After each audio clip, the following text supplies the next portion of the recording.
Hi, I'm Suzanne Raja. And I'm Satyen Raja. And a question I get is it wrong to feel jealous that my partner's spending or giving more attention to my kids than to me? No, it's not wrong. It's a natural feeling that you have, guys. And it happens. Because the truth is, there are times, actually a lot of times, when us women we do spend more time with the kids than with you. So it is a reality in a lot of cases. And so what you're feeling is actually, there is some truth to that. So some truth, 20 years of it. Sometimes it's like taking 20 years, all of a sudden, you're dating this amazing woman, you decide you want to marry her or get together long term, and your love blooms, you're together for a period of time, or all of a sudden you find out you're pregnant, or it's conscious and you have kids, and there's this beautiful space in the household, you all love each other, and Remember that?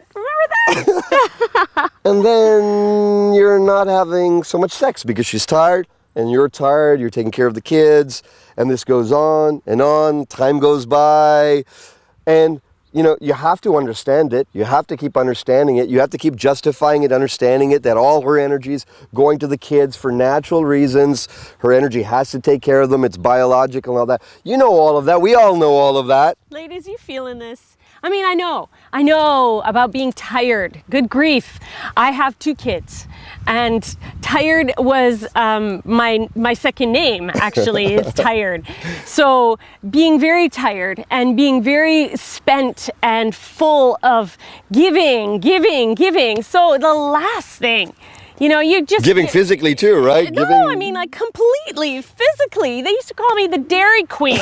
Really, I mean, come on, let's be real here. 2 kids like this. Yeah, we're getting really personal with you.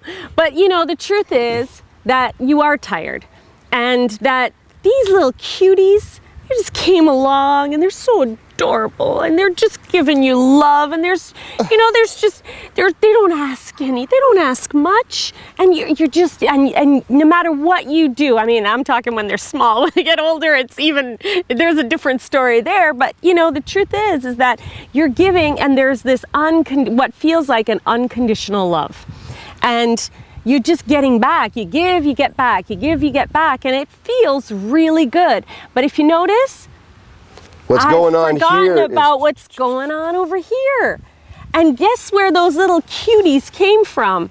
That's right, ladies. You couldn't do that on your own. You had to have help.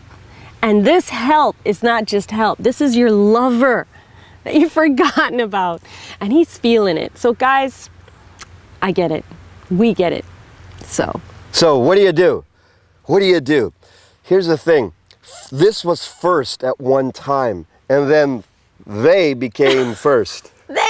Even though you love them, I love my kids, they became first. And it's not something that is a conscious, perhaps, choice. Maybe it was. Most of the time it's not. It's just a natural flow of energy.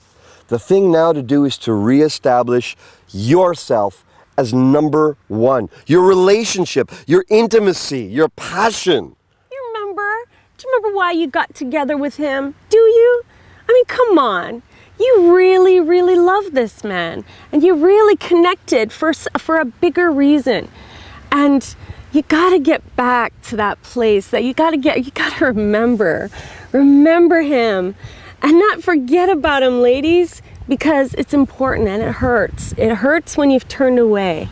It really hurts him. I really want you to get that and sense that and feel that it hurts. There's a sense of abandonment that you've just sort of turned away, and really fully get that in your bodies and return to him. And return to him in which way? As a number 2 or number 1? Absolute and utter number 1. He is the number 1 in your life, and he has to be, and he is. And just to remember that and get interested in him again. When you make your relationship number one, then your kids are naturally served. They're uplifted because they feel that passion between mom and dad.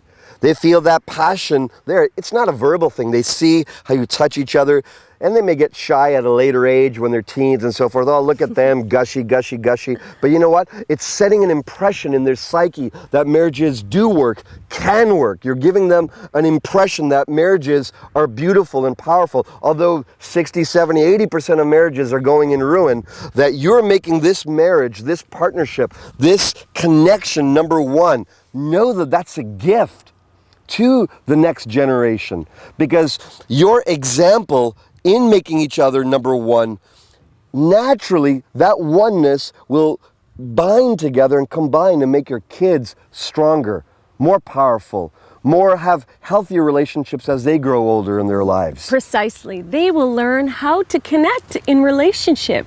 They learn from you.